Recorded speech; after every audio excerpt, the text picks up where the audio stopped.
What if the ocean is not hiding a creature, but a prison? And what if one of the oldest banned books in history claims that God himself locked it and warned humanity never to open it? Before we go deeper, do this with me. If mysteries like this pull you in, tap like, subscribe, and share this with the one friend who always stays up too late thinking about ancient secrets. For most people, the bottom of the sea is just empty darkness, a cold place, a silent place, a place so far from human life that it feels almost unreal. We look at the surface of the ocean and think we understand it. Waves, storms, fish, ships. But the deeper you go, the stranger it becomes. Light disappears, pressure climbs.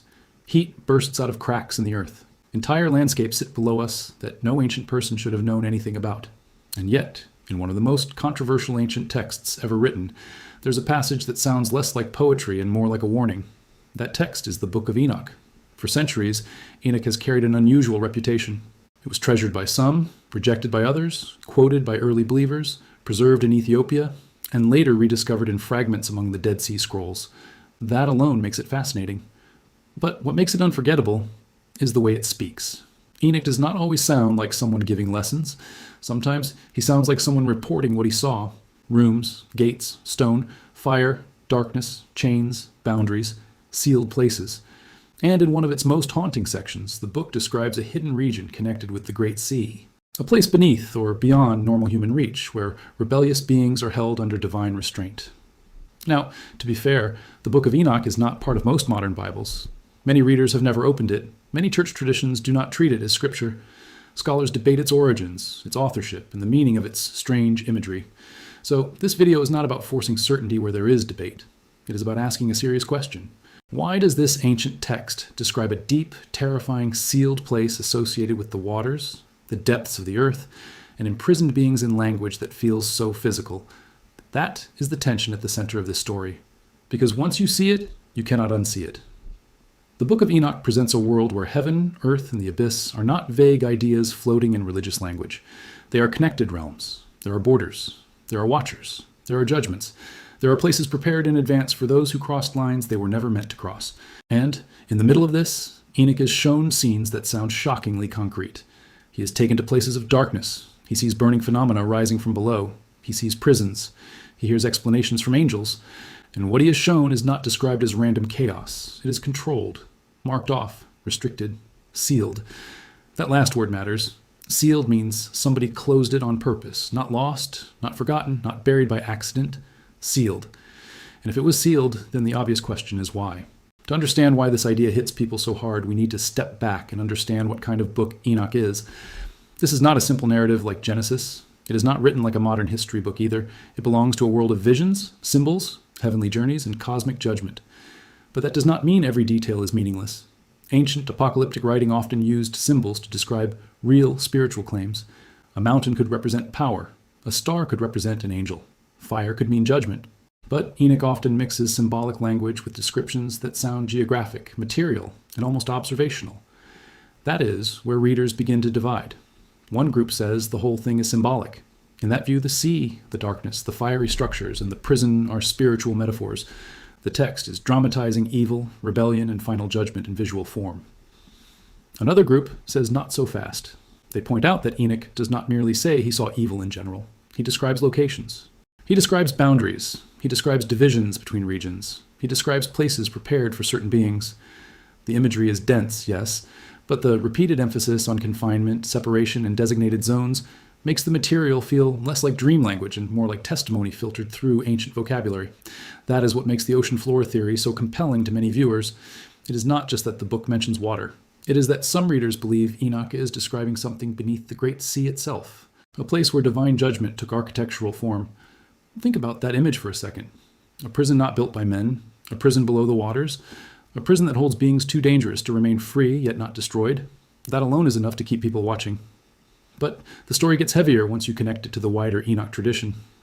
In Enoch, one of the central crises of the ancient world is the rebellion of the Watchers. These are heavenly beings who overstep their boundaries, descend into the human world, corrupt it, and unleash violence, forbidden knowledge, and disorder. Whether you read that literally, symbolically, or somewhere in between, the point is clear. Something entered the human realm that should not have. Boundaries were violated. And once those boundaries were broken, creation itself became unstable. That is why the punishments in Enoch are so severe. The rebellious are not merely criticized, they are confined. They are not just hidden, they are reserved. And in several passages, the logic is terrifyingly simple. Some evils are so destructive that ordinary death is not enough. Judgment must include separation, removal, detention until the appointed time. Now bring that idea back to the deep.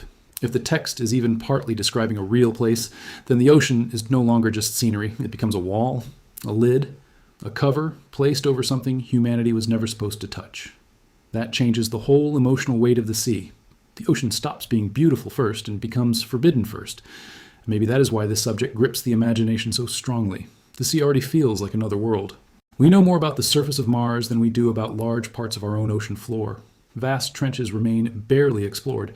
Hydrothermal vents release superheated water in total darkness. Strange life forms survive where sunlight never reaches. Massive volcanic structures run for thousands of miles under the sea. Even in purely scientific terms, the deep ocean feels alien. So when an ancient book says there's a sealed place down there, it lands with force. It sounds impossible, but it also sounds disturbingly fitted to the mystery we already feel. And here is where clarity matters, because too many versions of this topic rush into dramatic claims without building a strong foundation. The strongest version of the argument is not that Enoch gave us a modern submarine map. It is something more subtle and, in some ways, more unsettling. The argument is that Enoch describes the underworld of judgment with details that resonate with what the deep ocean feels like. Darkness, cold stone, violent heat emerging from below, confinement, isolation, and life existing at the edge of what seems possible. That is enough to make the text emotionally explosive. Now let us talk about the passages themselves in a careful way. In the sections usually associated with Enoch's journeys, he is shown terrifying regions at the edges of human experience. Some are places of punishment, some are storehouses of creation, some are zones of waiting. What matters for this discussion is the repeated idea that God has prepared places where forces are held back until a specific time. In other words, the universe in Enoch is not open and uncontrolled. It is governed by barriers. The abyss is not chaos running wild. The abyss is chaos under lock. That distinction matters more than people realize. If evil were simply loose, the story would be frightening in a familiar way. But Enoch gives us a stranger fear. It suggests that there are realities already judged, already confined, already sealed away from ordinary life. The danger is not that God lost control. The danger is that human beings may not understand how much mercy is contained in the barriers we take for granted. What if the reason we sleep peacefully is not because nothing terrible exists, but because some doors have not been opened? That question is where this story becomes more than ancient curiosity. It becomes personal, because once a text teaches you to think in terms of sealed boundaries, you begin to notice how often human beings are tempted by forbidden access. Quick pause before we go lower. If this already changed how you see the sea, leave a like, subscribe for more deep dives, and share this with one mystery-obsessed friend. In every age, we are drawn to what is hidden. We want the lost manuscript, the restricted chamber, the classified file, the locked vault, the thing everyone else says should remain untouched. And we tell ourselves that curiosity is harmless. But Enoch does not treat every hidden thing as a puzzle meant to be solved by human hands. Some secrets in its world are dangerous because of what they protect us from. That is a very different moral universe from the one most people live in today. We assume hidden means censored. Enoch often suggests hidden means merciful, and that takes us to the phrase at the heart of your title, why God sealed it there. If we follow the logic of Enoch, the answer is not random punishment. It is containment of corruption, containment of beings that crossed sacred limits, containment of forces whose presence on the surface brought violence, distortion, and ruin. The flood in ancient tradition is not just about water washing away evil, it is about resetting a world that had been invaded and deformed. But Enoch pushes the idea further. It suggests that not everything was simply erased. Some things were reserved, held back, locked away, awaiting the final judgment. If that sounds dramatic, it is supposed to, because a sealed prison under the sea is not merely a spooky image. It is a statement about divine rule. It says that evil may be active, but it is not ultimate. It says rebellion may be terrifying, but it is not free forever. It says there are beings and powers human beings were never meant to negotiate with, master, or release. God does not debate them. He confines them. That idea can be preached. It can also be visualized. And Enoch visualizes it with unforgettable force. Imagine standing where Enoch stands in the vision. Around you is a place beyond ordinary human geography. The light is wrong. The air feels heavy. The ground is alien. There is heat where there should be cold, and cold where there should be life. You are close enough to see that this is not a natural shelter. It is a reserved place, a place with purpose, a place designed not for welcome, but for custody. And then you realize the most unsettling part of all. This place did not arise because God panicked. It exists because judgment was prepared. Prepared judgment changes everything. It means the prison is not an afterthought. The seal is not improvisation. The boundary is intentional. And if the boundary is intentional, then even the location matters. Why the deep? Why beneath the waters? Why connect imprisonment with the most unreachable part of the created world? On one level, the symbolism is obvious. In the ancient imagination, the deep represented chaos, danger, and what lies beyond human control. Stormy waters stood for instability. The sea could symbolize nations in turmoil, spiritual threat, or the untamed edge of creation. So placing a prison beneath the waters makes theological sense. It locates rebellion under the sign of disorder. But there may be more to it than symbolism alone. The deep sea is hidden by design. Human beings can stand on a mountain peak. We can walk in deserts. We can cross valleys. But the deepest ocean floor is naturally inaccessible. It is cut off by darkness, distance, pressure, and fear. If you wanted to choose a location in the physical world that communicates permanent separation from normal life, the abyss beneath the sea would be almost perfect. In other words, even if you read Enoch imaginatively, the choice of setting is brilliant. And if you read it more literally, the setting is terrifying, because it implies that what is held there is not merely in another dimension. It is beneath the world we already inhabit, divided from us by a veil of water and an impossible descent. This is also why modern discoveries in the deep ocean give these passages fresh emotional power, even when they do not prove the supernatural claim. We now know the seafloor is not a flat blanket of mud. It is dynamic, volcanic, fractured, mountainous, and alive in ways earlier centuries could not picture. There are black smoker vents releasing mineral-rich plumes into freezing darkness.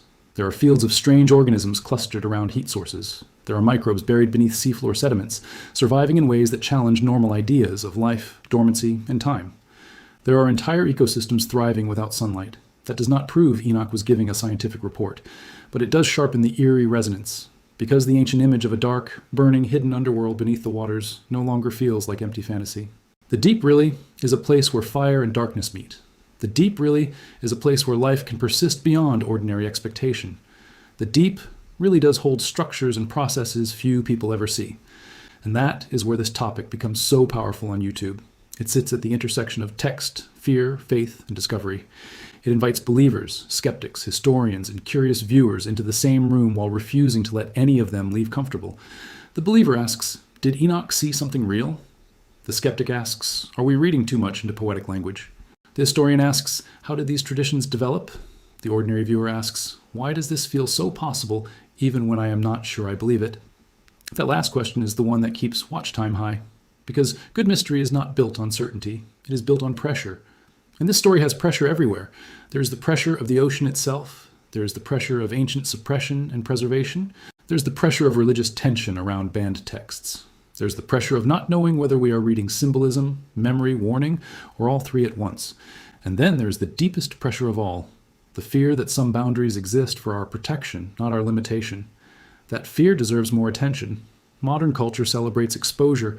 We want every secret revealed, every archive opened, every code broken, every locked room entered. But the biblical imagination is more cautious. In scripture and related traditions, hidden things are not automatically treasures for human use. Sometimes they are judgments. Sometimes they are burdens. Sometimes they are evidence that wisdom includes restraint. That is why the image of a sealed abyss is so spiritually disturbing. It challenges the modern instinct that all discovery is good. It whispers that some discoveries carry moral risk. And if that sounds too abstract, bring it back to the Watcher's story. What was their sin, at least in part? Crossing a boundary, taking what was forbidden, giving knowledge without permission, blurring the lines between heaven and earth. So imagine the irony if later generations respond by trying to break open yet another forbidden boundary. That would make the story feel less ancient and more like a mirror. This is one reason the Book of Enoch has never really gone away. Even when it was excluded from many canons, dismissed by major traditions, or treated as strange fringe material, it survived because it addresses permanent human instincts. We want hidden knowledge. We fear cosmic rebellion. We wonder what happened before the flood. We suspect the world is deeper than it looks. Enoch takes all of those instincts and turns them into a single terrifying landscape. And in that landscape, the sea is not empty. It is guarded. The prison imagery also changes how we think about judgment itself. Many people imagine judgment only as a final event. Enoch expands it into a present structure. Judgment is already at work in the architecture of reality. Certain beings are already confined. Certain outcomes are already decided. Certain spaces are already marked out for what will be revealed in the end. That means the seal beneath the ocean is not only about the past, it is about the future. A seal only matters if there is an appointed moment when it will remain honored or finally broken according to divine timing. That is why the image carries so much dread. The prison is not just a grave, it is a waiting place. And waiting places are always more unsettling than graves. A grave says, finished. A waiting place says, not yet. That little phrase changes the entire emotional temperature of the story. Not yet means history is still moving toward an unveiling. Not yet means the sealed place has a role in the larger drama of judgment. Not yet means the world is calmer than it deserves, but only for a time. If this mystery has your brain racing, subscribe for the next dive, leave a like so more curious minds find this channel, and send this video to the person who always says ancient texts are boring. Now let us push into the emotional core of the script, because facts and theories alone are not what make viewers stay. Meaning makes them stay. What does this story actually say about God? At minimum, it says God is not passive in the face of corruption. The sealed abyss is a picture of active governance. Evil is not simply allowed to spread without limit. There are lines, there are consequences, there are places prepared for what refuses obedience. But there is something else here too, and it is easy to miss. The seal is also mercy toward the human world. That matters because many people hear judgment and think only of wrath. Enoch forces a more complex view. Judgment is also protection. The same act that confines rebellion also shelters the vulnerable. The same divine power that seals darkness away makes room for life to continue above. So when we ask why God sealed it there, one answer is this: because humanity could not survive if some things remained loose. That makes the ocean image even stronger. Above the waters, people build cities, raise families, write laws, wage wars, pray, and forget. Below the waters, according to the vision, something remains cut off from all of that by divine decree. The contrast is almost unbearable. Ordinary life continues on the surface while judgment waits in the depths. And maybe that is one reason the subject affects people so deeply. It speaks to the uneasy feeling that reality has layers we do not see. We go to work, answer messages, make plans for next week, and act as if the visible world is the whole stage. Enoch says it is not. The visible world is only the upper level of a larger conflict. That idea can become unhealthy if handled badly, so let us keep our footing. The point is not to become obsessed with hidden prisons and supernatural geography.